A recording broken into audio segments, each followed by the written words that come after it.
नमस्कार मित्रांनो, कसे आहात सर्वजण. मी राहुल मुळे स्वागत आहे तुमचं राहलिक यूट्यूब चॅनलमध्ये. तर मित्रांनो, आज आपण पुण्यातील एका अशा ऐतिहासिक मंदिराला भेट देणार आहोत, जे मंदिर पुण्यातील सर्वात मोठ्या मंदिरापैकी एक मंदिर आहे. तर मित्रांनो, आज आपण जातोय पेशवे साम्राज्यांचा साक्षीदार असणाऱ्या आणि पेशव्यांचा इतिहास सांगणाऱ्या मंदिराकडे, म्हणजेच ओंकारेश्वर मंदिराकडे. या मंदिराचं आणखीन एक वैशिष्ट्य म्हणजे या मंदिराला 9 कळस आहेत. ऐतिहासिक दृष्ट्या तर हे महत्त्वाचं आहेच, आणि सोबतच हे मंदिर अतिशय सुंदर आहे. हे मंदिर पुण्यातील शनिवार पेठेत आहे, हडपसर पासून 9 ते 10 किलोमीटरच्या अंतरावरती. आणि मी जिथे आहे म्हणजे मांजरीपासून जवळपास 15 ते 16 किलोमीटरच्या अंतरावरती ते वैशिष्ट्यपूर्ण मंदिर आहे. तर चला मग त्या वैशिष्ट्यपूर्ण आणि ऐतिहासिक मंदिराला भेट देऊया. तर मित्रांनो, त्या मंदिराकडे निघण्यापूर्वी आपण या चॅनलवरती पहिल्यांदा व्हिजिट करत असाल तर या चॅनलला सबस्क्राईब करा आणि व्हिडिओ शेवटपर्यंत पहा. व्हिडिओ आवडल्यास व्हिडिओला लाईक शेअर करा. तर चला मित्रांनो, वेळ न घालवता त्या मंदिराकडे निघूया. तर मित्रांनो, जवळपास 15 ते 16 किलोमीटर प्रवास करून फायनली आपण या मंदिरासमोर पोहोचलेलो आहे. तर समोर आपल्याला हा चौक दिसतो. हे आहे शनिवार वीर मारुती मंदिर चौक, आणि या चौकातच हे समोर आपल्याला श्री ओंकारेश्वर मंदिर दिसतं. अतिशय सुंदर असा हा व्ह्यू आहे.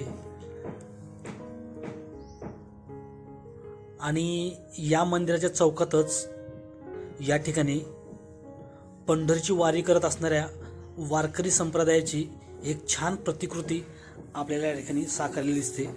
वरती तुम्हाला दिसत असेल विठ्ठलांची मूर्ती दिसते, आणि या ठिकाणी हे वारकरी आपल्याला दिसतात. अतिशय सुंदर असं हे दृश्य आपल्याला या ठिकाणी पाहायला मिळतं.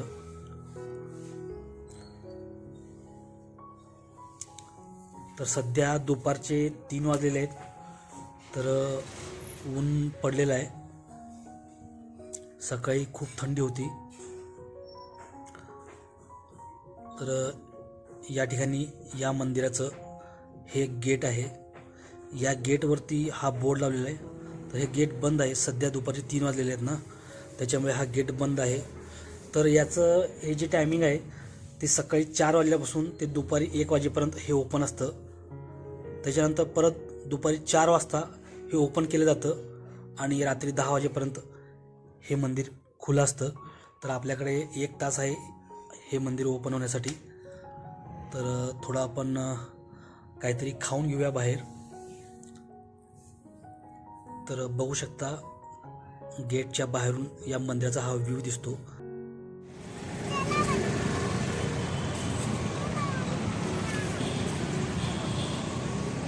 तर मित्रांनो, फायनली 4 वाजलेले आहेत आणि गेट ओपन झालेलं आहे. तर आपण आलेलो आहे. बरेच भाविक या मंदिराच्या बाहेर वेट करत होते. तर ही कार्तिकी बघा पायऱ्या उतरून खाली येते. तर आता आपण या मंदिराच्या प्रांगणामध्ये आलेलो आहे. तर या मंदिराचं हे मुख्य प्रवेशद्वार आहे समोर.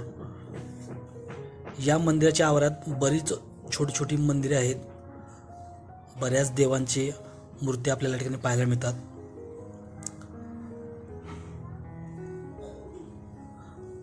अतिशय सुंदर हे मंदिर आहे. या ठिकाणी आहे चप्पल स्टँड, प्रति जोड 1 रुपये.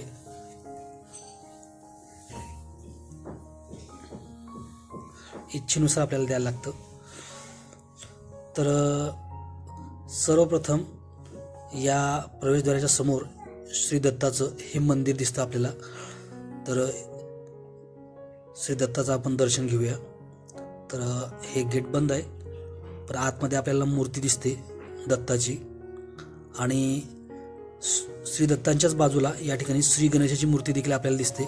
तर या दोघांचंही दर्शन आपल्याला होतं. श्री दत्ताच्या मंदिरासमोरच या ठिकाणी ही समाधी आपल्याला दिसते. श्रीमंत चिमाजी आप्पा पेशवा यांची या ठिकाणी समाधी आहे. याच्यावरती यांचा पूर्ण कार्यकाल या ठिकाणी लिहून ठेवलेला आहे, तुम्ही बघू शकता.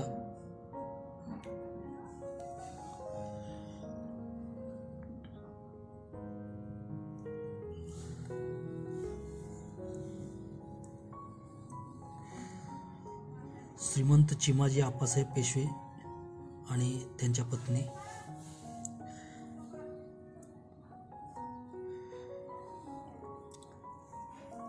या मंदिराच्या बाहेर आणखीन एक समाधी आहे, श्री काळबुवा महाराज यांची समाधी. तर यांचंही आपण दर्शन घेऊया.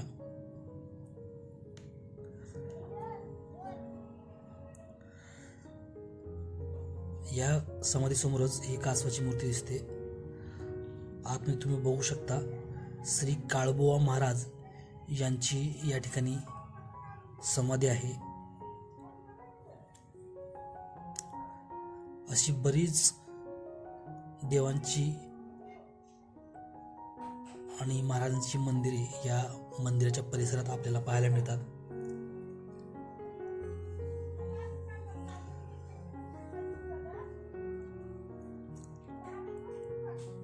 या ठिकाणी या मंदिरासमोरच हे मोठं झाड आहे.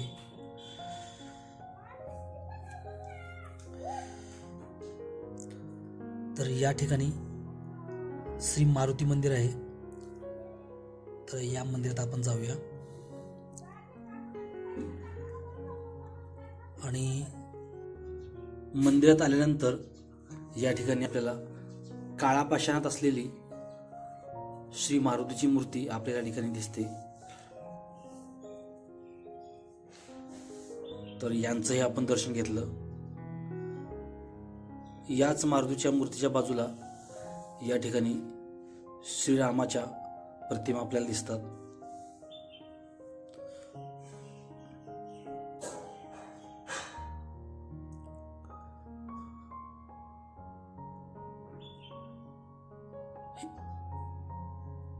यांच्याच बाजूला या ठिकाणी श्री शनिदेवाची मूर्ती आपल्याला दिसते.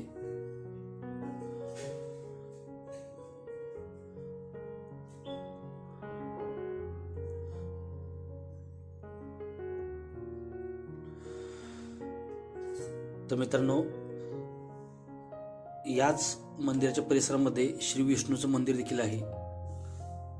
तर या मंदिराला कुलूप आहे. तर एक छोटंसं छिद्र आहे या ठिकाणी. त्या छिद्रातून आपण बघूया आतमध्ये मूर्ती कशी दिसते.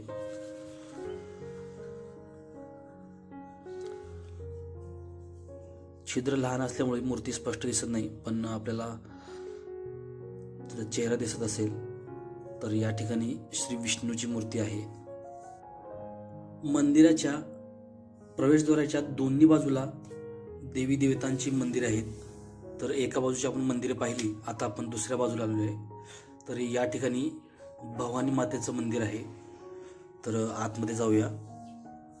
आतमध्ये आल्यानंतर या ठिकाणी हा दरवाजा बंद आहे.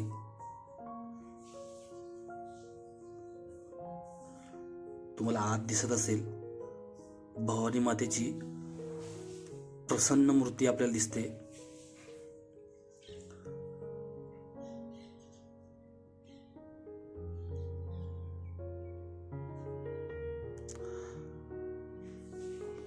भवानी मातेच्या याच मूर्तीच्या बाजूला श्री गणेशाची देखील मूर्ती आहे. तर यांचंही आपण दर्शन घेतलं. प्रवेशद्वारात प्रवेश करण्यापूर्वी जेवढी पण देवी देवतांची मंदिरे आपल्याला दिसली त्यांचं आपण दर्शन घेतलेलं आहे. आता आपण आतमध्ये जातोय. तर तुम्ही वरती बघू शकता. तर हे जे प्रवेशद्वार आहे अतिशय भव्य असं प्रवेशद्वार आहे. आणि याची जी बांधणी आहे ती ग्रीक पद्धतीची आहे. भक्कम अशी तटबंदीयुक्त याची बांधणी आहे. मंदिराच्या प्रशस्त आवारातून आत आल्यानंतर आपल्याला नंदी महाराजांचा हा निवास दिसतो. समोर तुम्हाला दिसत असेल. तर हे आहे नंदी महाराजांचा निवास. तर आतमध्ये जाऊया. तर या ठिकाणी आपल्याला मोठ्या आकाराची नंदी महाराजांची मूर्ती आपल्याला दिसते. अतिशय सुंदर असं तिला नटवलेलं आहे नंदी महाराजच्या मूर्तीला. तर मित्रांनो, आम्ही तर दर्शन घेतलं होतं, पण कार्तिकी दर्शन घ्यायचं राहिली होती नंदी महाराजाचं. ती परत जाते मध्ये.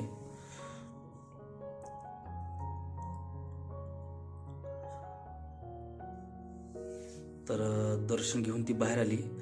तर चला मग आता आपण या ओंकारेश्वर मंदिराची थोडीशी माहिती जाणून घेऊया.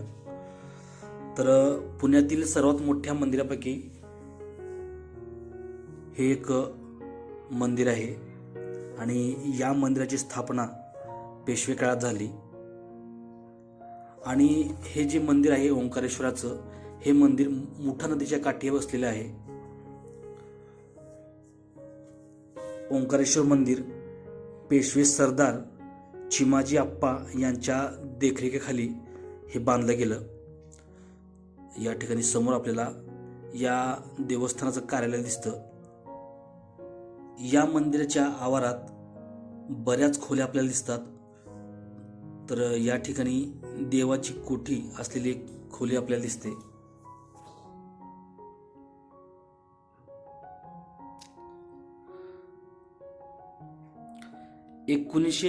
मध्ये झालेल्या पानशेत पुरामुळे हे जे मंदिर आहे, हे मंदिर पूर्णपणे पाण्याखाली गेले होते. पण या मंदिराच्या भक्कम आणि मजबूत बांधणीमुळे ते बचावले असा इतिहास सांगतो. एवढंच नव्हे तर या मंदिराला 9 कळस आहेत. आणि तुम्ही प्रत्येक मंदिराचं जे कीर्तिमुख बघितलं असेल, ते कीर्तिमुख जे असतं ते उंबरठ्यामध्ये असतं. पण या मंदिराचं असं वैशिष्ट्य आहे की याचं जे कीर्तिमुख आहे ते कळसामध्ये आहे.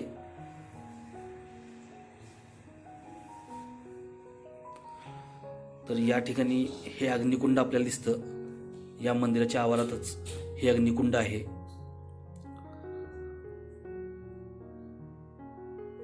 गाभाऱ्यात प्रवेश करण्यापूर्वी या पंत्या आपल्याला दिसतात. दोन्ही बाजूला 2 भव्य अशा या पंत्या आहेत.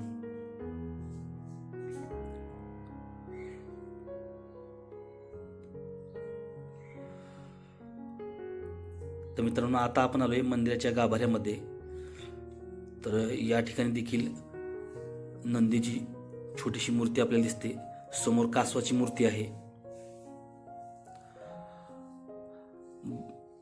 मंदिराच्या बाहेर पण आपण श्री गणेशाची मूर्ती पाहिली आणि या ठिकाणी गाभाऱ्यात देखील श्री गणेशाच्या मूर्तीचे दर्शन आपल्याला होतं. तर बघू शकता किती सुंदर या मंदिराची बांधणी केलेली आहे. मंदिराच्या गाभाऱ्यामध्ये तुम्हाला दिसत असेल प्रसन्न असं हे ओंकारेश्वर मंदिराचं शिवलिंग आपल्याला दिसतं.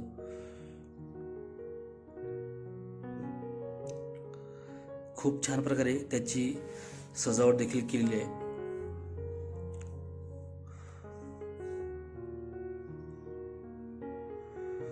तर या ठिकाणी एक बोर्ड आहे, देवावर अक्षदा तांदूळ घालू नये. एका बाजूला आपण श्री गणेशाची मूर्ती बघितली, एका बाजूला विठ्ठल रुक्मिणीचं देखील दर्शन आपल्याला या ठिकाणी होतं. आणि याच मूर्तीच्या बाजूला फुलांची सजावट देखील केलेली आहे. तर मित्रांनो, या मंदिराची तुम्ही रचना बघू शकता. तर हे 18व्या शतकातील मंदिर आहे. भारतीय स्वातंत्र्य लढ्यातील क्रांतिकारकांचे हे भेटण्याचे महत्त्वाचे ठिकाण होते. त्यामुळे ऐतिहासिकदृष्ट्या हे तितकंच महत्त्वाचं आहे. या मंदिरात आल्यानंतर इतकी शांतता आहे की या ठिकाणी तुम्ही ध्यानधारणा सुद्धा करू शकता. तो तुम्हाला दिसत असेल, काही भाविक या ठिकाणी ध्यानधारणा करत बसलेले आहेत. आणि समोर आपल्याला या ठिकाणी गंध उघडण्याचा हा दगड दिसतो. तर काही वेळातच कार्तिकची देखील या ठिकाणी मैत्री झालेली आहे. थोडीशी रमली ती या ठिकाणी. तर बघू शकता किती सुंदर असं हे मंदिर आहे. तर चला मित्रांनो, हा व्हिडिओ तुम्हाला कसा वाटला कमेंटमध्ये मला नक्की सांगा. आणि या संदर्भातील व्हिडिओ पाहण्यासाठी राहली के यूट्यूब चॅनल सबस्क्राईब करायला विसरू नका. तर मित्रांनो, व्हिडिओला या ठिकाणी थांबूया. तर भेटूया पुन्हा एकदा एका अशाच नवीन व्हिडिओमध्ये. तोपर्यंत काळजी घ्या. धन्यवाद.